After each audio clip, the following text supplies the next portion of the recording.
Hoy es el Día Internacional de la Memoria Trans.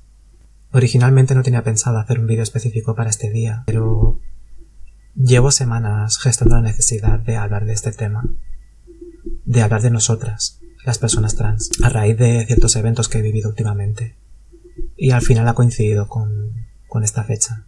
He decidido ordenar el vídeo en secciones, pero que al final todas convergen en una misma conclusión. En la caja de descripción he puesto distintos enlaces de consulta y también aquella bibliografía que me he basado para documentarme y obviamente siempre desde la ciencia.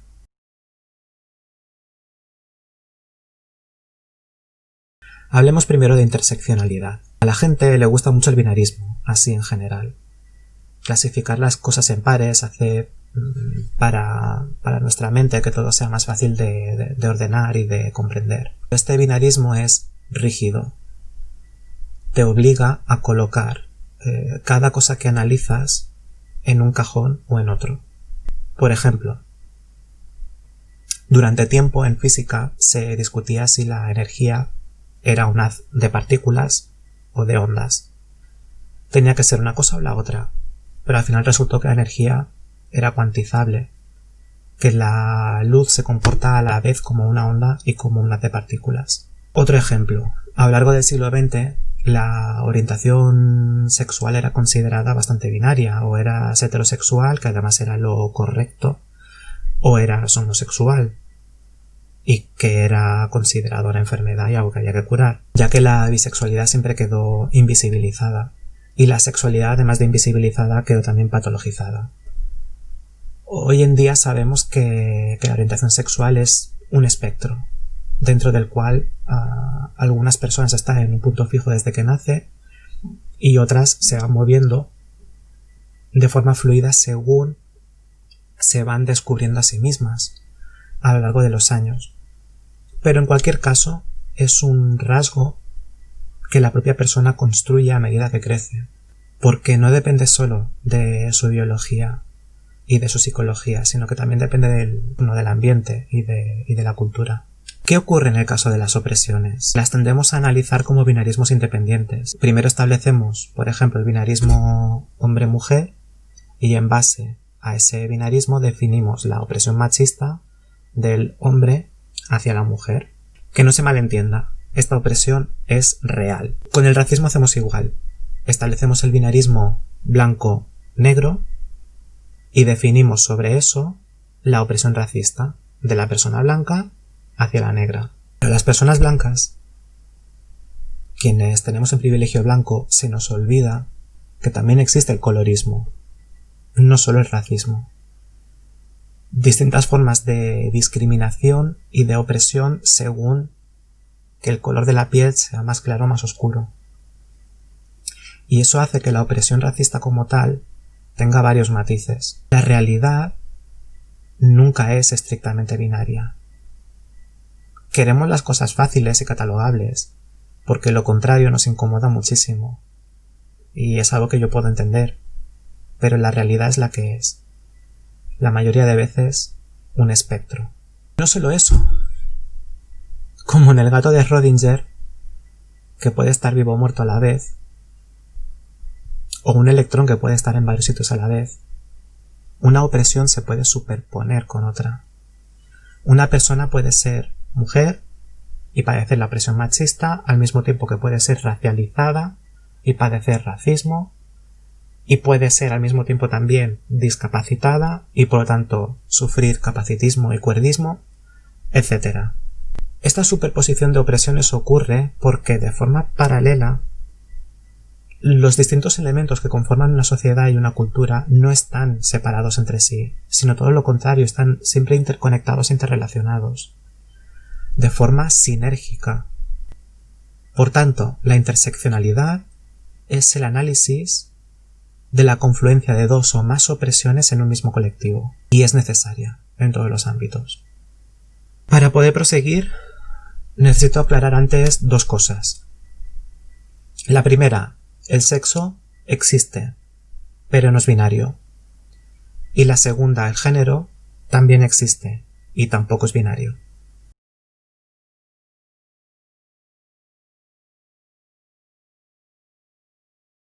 Lo primero, que el sexo existe pero no es binario, queda objetiva y empíricamente demostrado por la existencia de las personas intersexuales.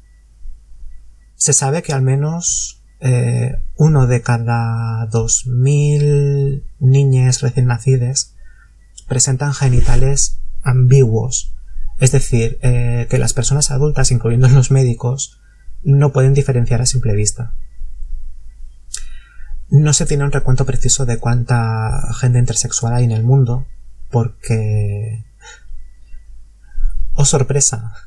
Muchas de estas personas no tienen rasgos marcadamente visibles y viven con normalidad. Se calcula que entre el 1 y 1,7% de la población humana es intersexual. Según la ONU, podría ser similar al número de personas pelirrojas. La principal diferencia con respecto a las personas pelirrojas es que la intersexualidad está médica y socialmente patologizada, aunque no sea una patología en sí misma. Hay todo un relato detrás de que la intersexualidad es una anormalidad biológica, cuando es falso. Hay numerosos ejemplos en la naturaleza, tanto en plantas como en animales no humanos. En la mayoría de casos, las personas intersexuales no presentan problemas de salud relacionados con la intersexualidad. En cambio, 2 de los problemas más graves que suele sufrir la gente intersexual al momento de nacer o a los pocos meses de edad son la esterilización y la cirugía llamada correctiva o de reasignación, obviamente sin su consentimiento. Sé de gente que está muy preocupada por los supuestos, aunque realmente nulos, efectos secundarios e irreversibles de los bloqueadores hormonales en la infancia trans. Pero estas mismas personas obvian por completo que hay todo un colectivo de niñas que sí que sufren métodos irreversibles, que a largo plazo les puede ocasionar daños tanto físicos como psicológicos y emocionales. Y aquí nos encontramos con el primer gran problema. El binarismo sexual es un relato, una construcción artificial, que define el sexo como binario y asigna macho o hembra, hombre o mujer, según las características anatómicas y genéticas que presente una persona. El sexo biológico real es un espectro, no un binarismo, como tantas otras cosas en la realidad natural. Porque, ¿cómo definimos lo que es ser macho o hembra? ¿En base a los genitales aparentes? Porque nacen personas con cromosomas XY, pero insensibilidad a los andrógenos, resultando en un cuerpo que a todas luces catalogaríamos de hembra y que se desarrolla como tal, de forma normal. Entonces, ¿cómo lo hacemos? ¿En base a las gónadas? Porque hay personas que nacen al mismo tiempo con tejido tanto ovárico como testicular. Bueno, pues nos podemos fundamentar en los cromosomas, ¿no? Porque solamente hay gente XX y XY. Pues no. Hay gente con solamente una X, hay personas con 2 o más cromosomas X junto a la Y. Sí, de hecho hay personas XXXXY, dando lugar a lo que se conoce como mosaicos cromosómicos. Es decir, hay mucha más variedad en cuanto a cromosomas sexuales de lo que nos pensamos. Que vale, que en la primaria nos enseñan lo típico de XXXY, porque nuevamente, como he dicho antes, pensar de forma binaria es fácil, pero esa no es la realidad. Rozando incluso la ridiculez, se han dado casos en redes sociales donde mujeres cis han sido acusadas de no serlo. Me produce gracia, pero en realidad no es gracioso, ¿eh? Mujeres cis han sido acusadas de no serlo porque presentaban rasgos como tener más bigote, tener más pelo en las piernas, tener facciones más duras en la cara. Y es que se nos olvida que más allá del sexo, cada cuerpo es un mundo, y no se puede juzgar el sexo de una persona por su apariencia. Como dice Anne Fausto Sterling, nuestros cuerpos son demasiado complejos para proporcionarnos respuestas definidas sobre las diferencias sexuales. Cuanto más buscamos una base física simple para el sexo, más claro resulta que sexo no es una categoría puramente física.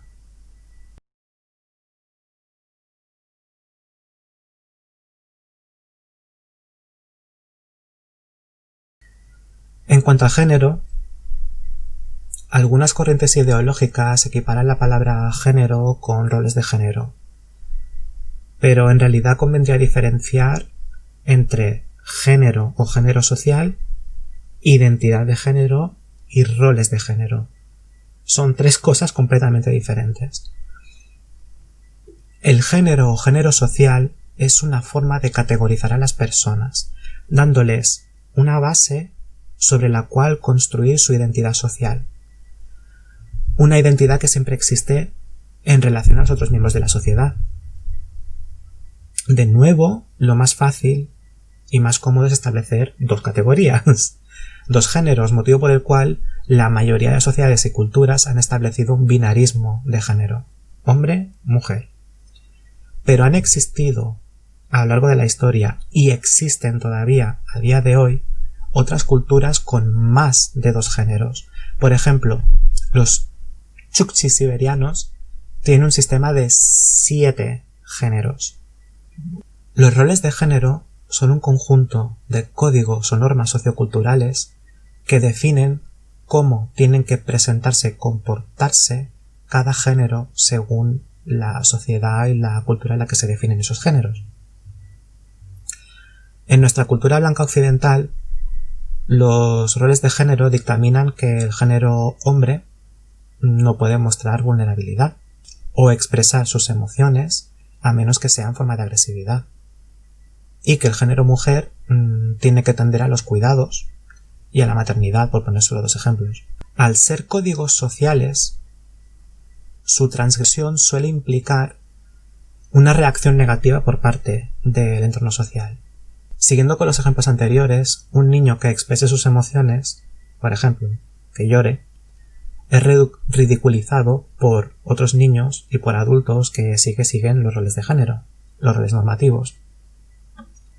Y a una mujer que no quiere ser madre se le cuestiona su feminidad y su validez como mujer y como persona.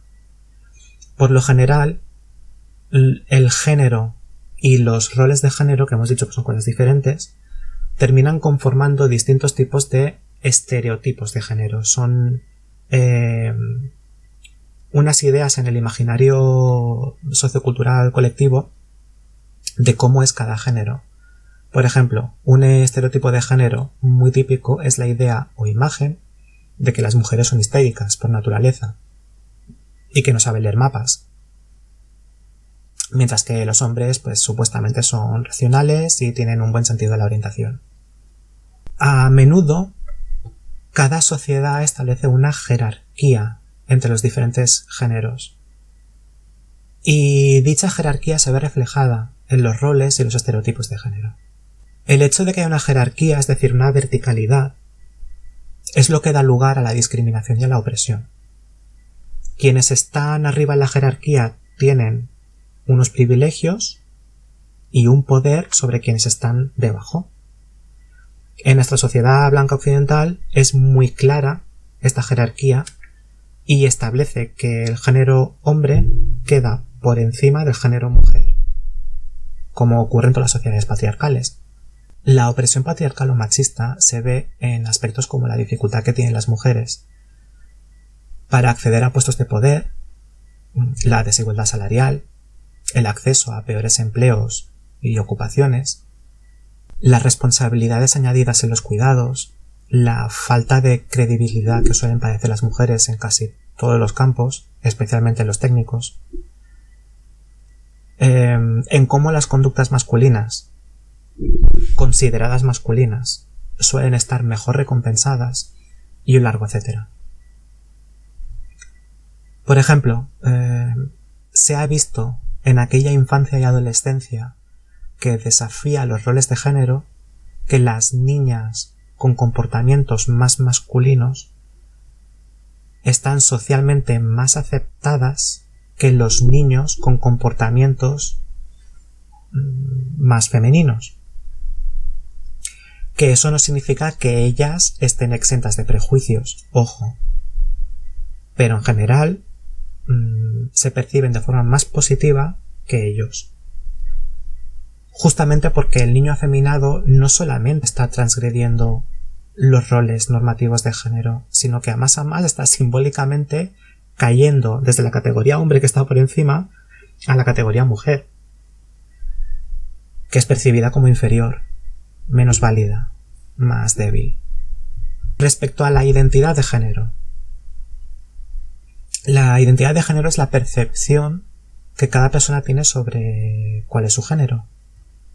En nuestra sociedad, en base al binarismo sexual, que ya he dicho que es un constructo artificial, al nacer o incluso ya durante la gestación se asigna a cada persona uno de los dos géneros, que también son un constructo social. Cuando a lo largo del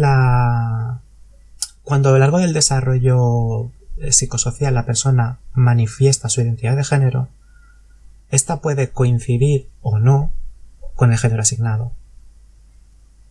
Cuando su identidad de género coincide con el que se asigna de forma externa, decimos que esa persona es cisgénero o simplemente cis.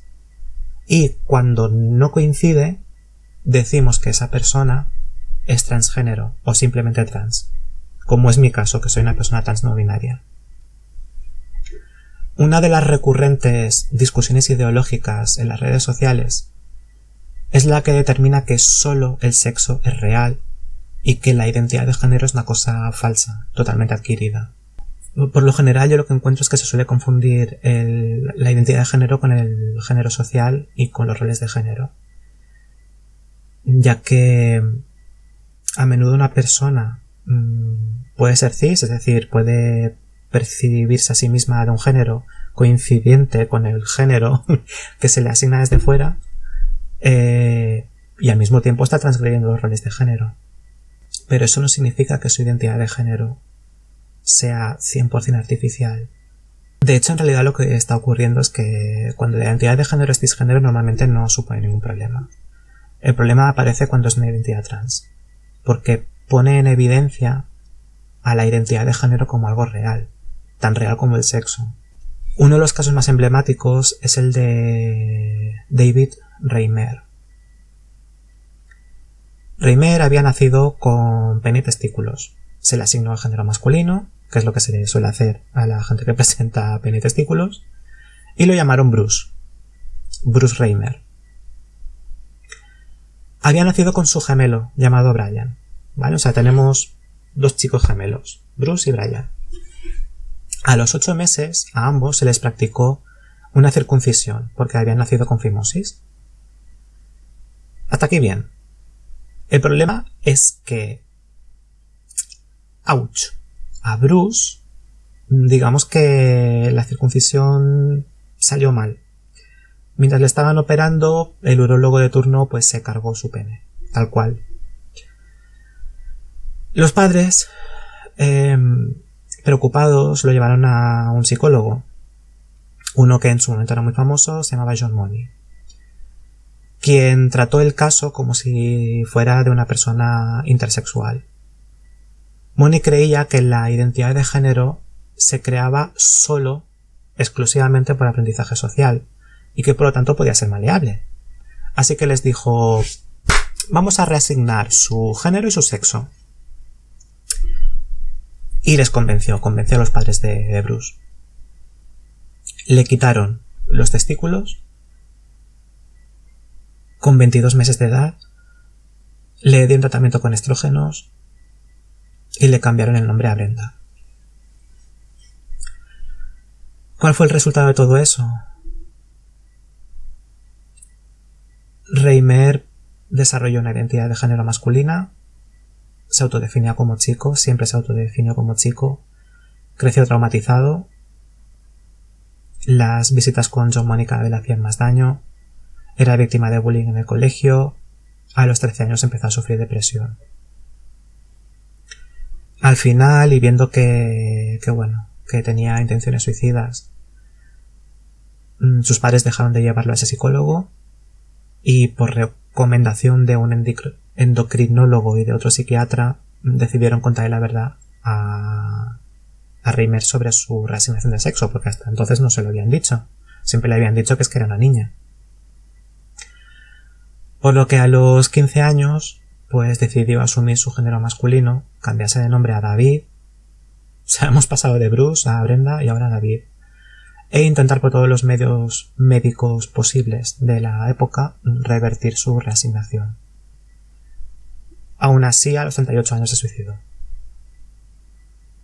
2 años antes, su hermano Brian también se había suicidado, porque no soportaba la culpa de haber asistido al proceso traumatizante de David a lo largo de los años.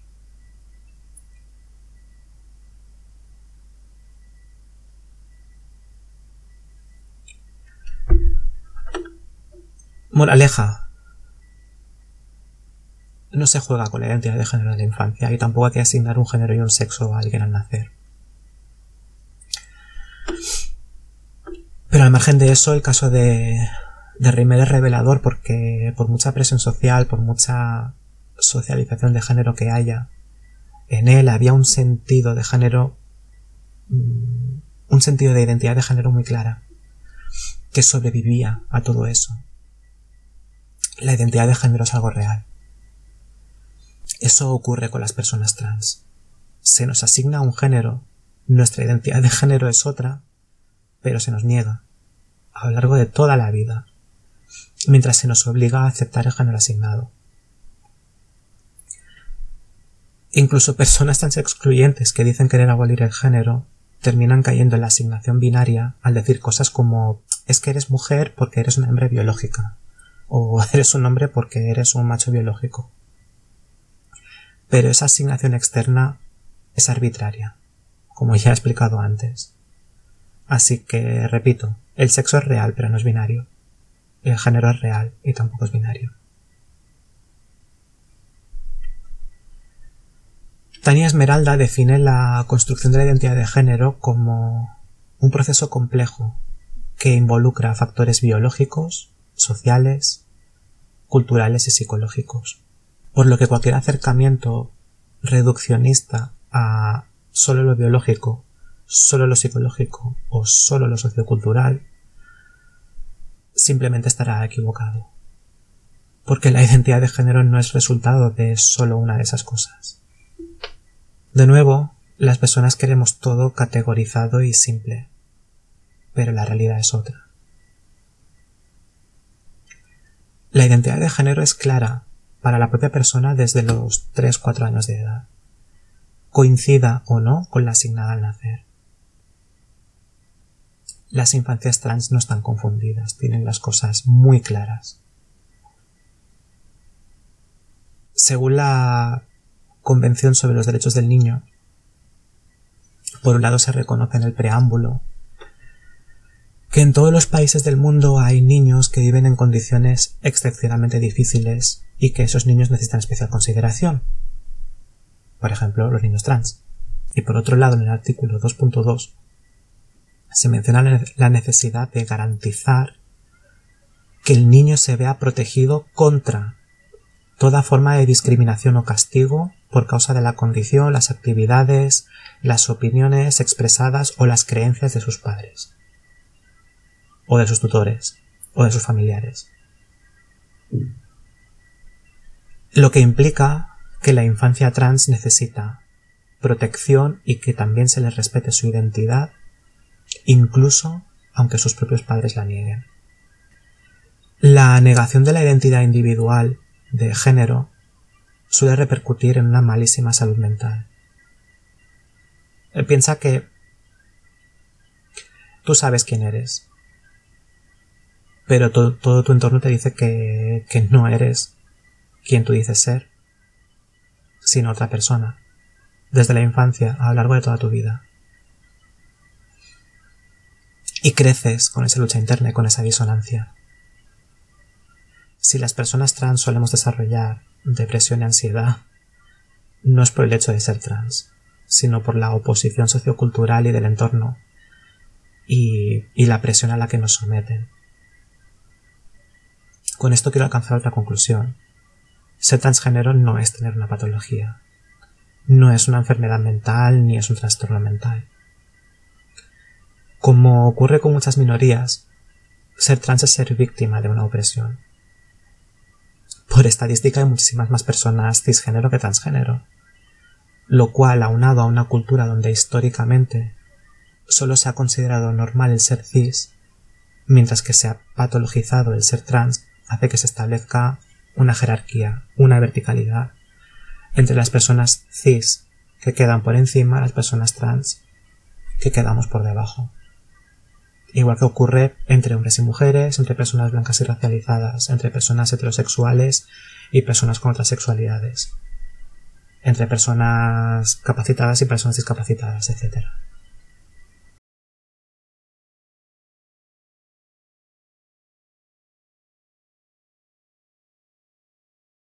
Ahora que se debate tanto sobre la futura ley trans estatal española, que ha desatado una reacción violenta en el sector más conservador de la sociedad, incluyendo a las autodenominadas feministas trans excluyentes, conviene echar un vistazo a la opresión y a la violencia que sufrimos las personas trans.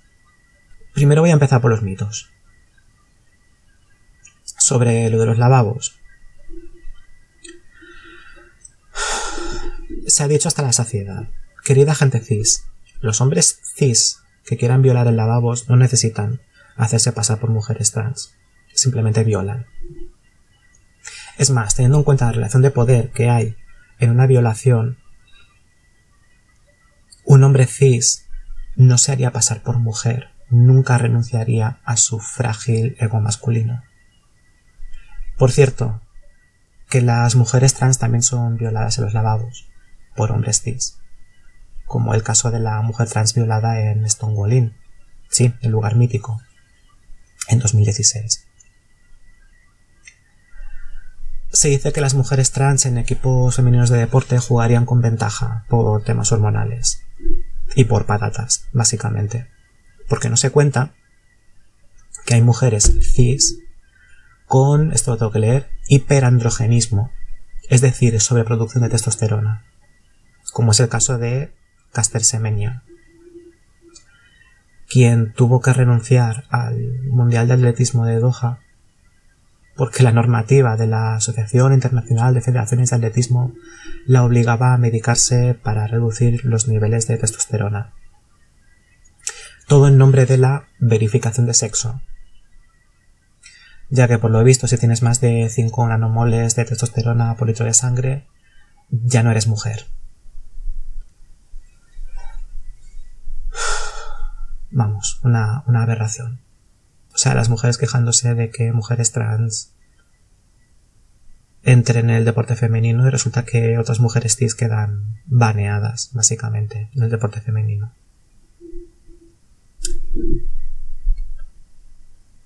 Esto de los lavabos y los deportes a mí me recuerda a otras formas de segregación y de discriminación que han habido también. Por ejemplo, cuando empezaron a admitir en los Juegos Olímpicos a las mujeres, un tal Sully Prudhomme, que era poeta y no recuerdo qué más, dijo, eso sí, de forma muy poética, dijo: aborrece todo lo que tiende a sustituir la fuerza por la gracia, la energía por la dulzura, hace frente a la espontaneidad de la niña y en general a todo lo que la mujer toma prestado a los hombres de cualidades viriles, las desnaturaliza y daña su encanto. Toma ya. Catherine Switzer, primera corredora de maratón con dorsal, fue constantemente zarandeada y empujada por hombres para descalificarla de la maratón de Boston de 1967. Podemos recordar también en el racismo. En los años 50 en Estados Unidos los autobuses estaban señalizados de tal manera que la gente racializada tenía que ir detrás, la gente blanca iba adelante. Si había espacios vacíos en asientos del medio y había más gente blanca, la gente blanca podía ocupar esos espacios, pero a la inversa no. O sea, la gente racializada tenía que quedarse de pie sí o sí. Obviamente hasta que Rosa Parks dijo basta en 1955. Y aún así costó. Más recientemente se ha hecho muy visible como durante décadas los hombres cis homosexuales han recibido maltrato en los vestuarios masculinos y se ha preferido históricamente su exclusión de ellos y de los deportes. Una de las presunciones es que podrían violar a hombres cis hetero. ¿De qué me suena eso? Lo de negar la identidad de género no es algo nuevo. Ya ocurría con aquellas personas cis que transgredían los roles de género. Las terapias de conversión proliferaron para ajustar a las personas a la heterosexualidad y al cisgenerismo imperante en la sociedad.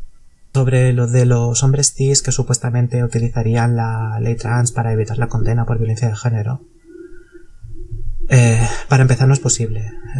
El principio ex nunc del derecho afirma que se te juzga por el momento en el que se cometió el crimen. No sirve que un señor llegue al juicio y diga «soy mujer». Sí, en el momento en que agredió a su pareja o a la mujer que fuera, ponía en su DNI que era un hombre. Aparte de eso está el mecanismo judicial de corrección del abuso del derecho, por lo que, sumado a lo anterior, en el momento en que ese hombre diga soy mujer en el juicio, no solamente se le seguiría juzgando por violencia de género, sino que además también se le juzgaría por fraude de ley. Supongo que ya habréis visto que incluso queriendo hacer bromas me he ido poniendo ya muy sensible, y es que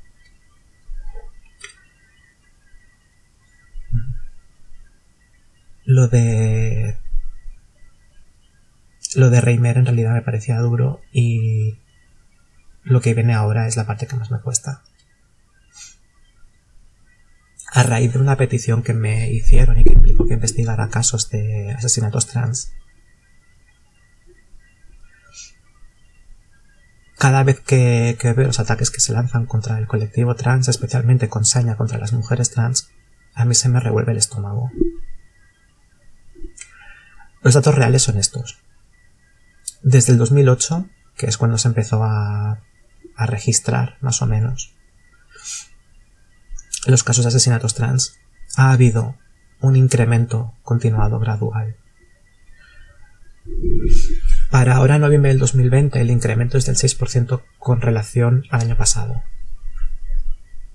De todas las personas trans asesinadas hasta ahora, el 98% son mujeres trans, que es justo el colectivo que recibe más ataques diarios en redes sociales y en los medios. Repito, el 98%. Un 98% mujeres trans asesinadas. Casi a totalidad. De todas las personas trans asesinadas hasta ahora, el 79% son racializadas. ¿Recordáis lo que explicaba de la interseccionalidad? Hay personas que al menos padecen 3 opresiones a la vez: el ser trans, el ser mujer y el ser racializada. Y eso es un cóctel muy peligroso para esas personas, porque la probabilidad de que sufran violencia directa es alarmantemente alta. Lo peor de estos números es que no están todos. Posiblemente las cifras sean mucho más altas. Hay más casos de asesinatos trans de los que se registran. De los casos registrados, un porcentaje nada desdeñable quedan periódicos locales, no trascienden a los medios online. Y en caso de que lo hagan, son medios pequeños cuyos artículos cuesta mucho esfuerzo de encontrar. De los casos registrados, no todos mencionan que se trata de personas trans, y se refieren a menudo a las víctimas con el género incorrecto. No hay observatorios nacionales ni internacionales que se dediquen a este tema en específico. De momento tenemos a Transgender Europe, que hace lo que buenamente puede, que no es poco, con las herramientas que tiene a su alcance. Las mujeres trans son constantemente marginalizadas, como hombres disfrazados o travestis. Son acusadas día sí día también de ser agresoras y violadoras en potencia.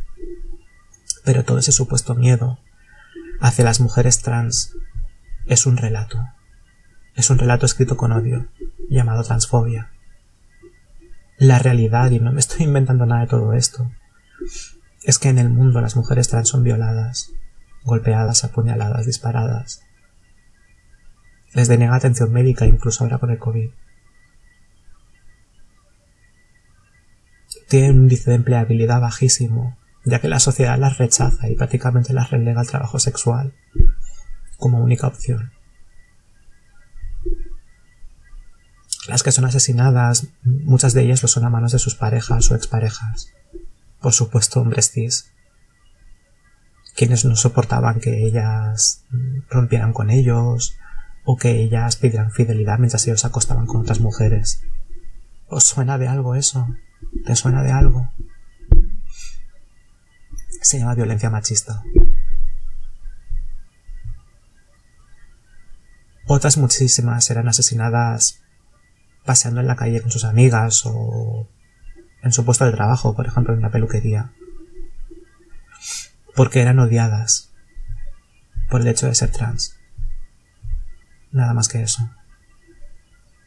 Se acercaba un tío, un grupo de chavales, en coche o en moto, a buscarlas solo para matarlas y luego largarse volando.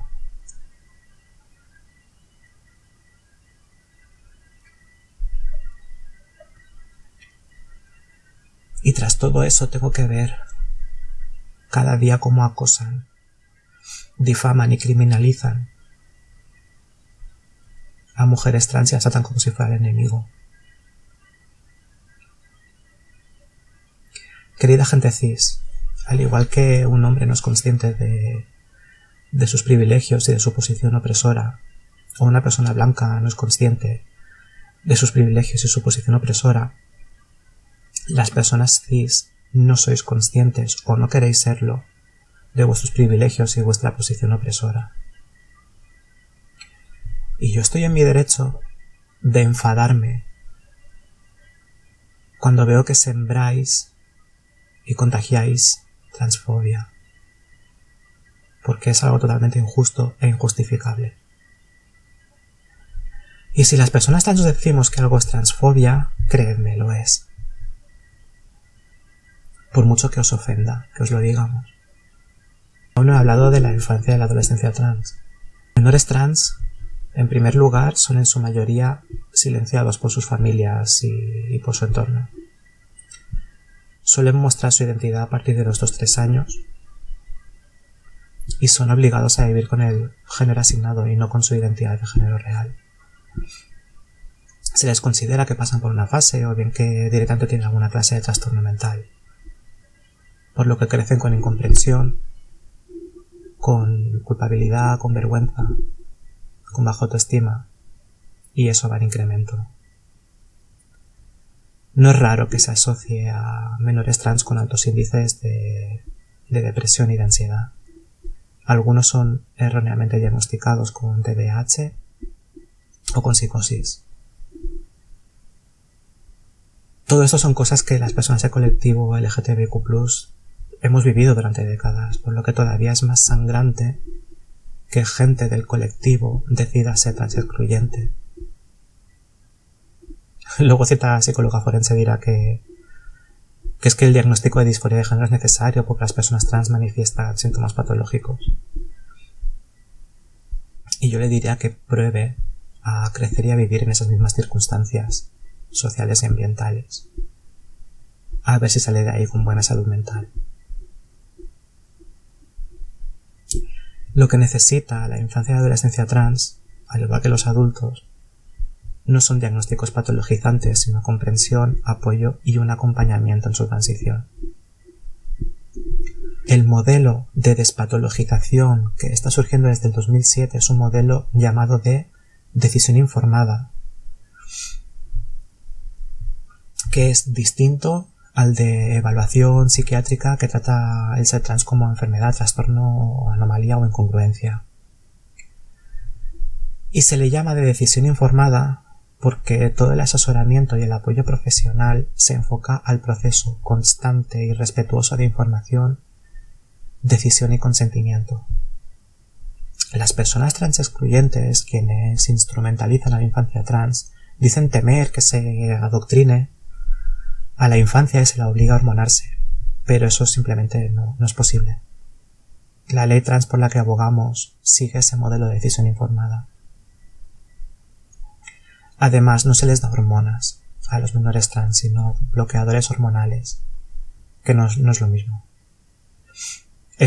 Los bloqueadores hormonales, son completamente reversibles y solo se les da a quienes lo necesitan y lo pidan, ya que no todas las personas trans quieren modificar su cuerpo. No todas las personas trans sufrimos disforia. Además de eso, se tiene constancia de que frenar la pubertad en menores trans ha conllevado un alivio inmediato y duradero de su sufrimiento y ha conllevado su correcto desarrollo social. Además, mientras dura el bloqueo hormonal, se dispone de mayor tiempo para explorar la identidad de género. Pues si alguien tuviera miedo de que el menor pudiera repetirse en algún punto de la transición, aunque no suele ser el caso. Clínicamente no se ha observado nunca resultados negativos en la función cerebral de los adultos que previamente habían sido menores tratados con bloqueadores hormonales. De hecho, estas personas han mostrado un desarrollo social, emocional y cognitivo similar al resto de la gente. En cambio, tenemos mucha literatura de lo que sí les ocurre a los menores trans a quienes se les niega su transición. Aumentan las conductas de riesgo, aparecen fobias sociales, desarrollan trastornos de la conducta alimentaria, presencia de autolesiones y, como he mencionado antes, depresión y ansiedad. Incluso pueden buscar vías para acceder a hormonas sin ningún tipo de control médico.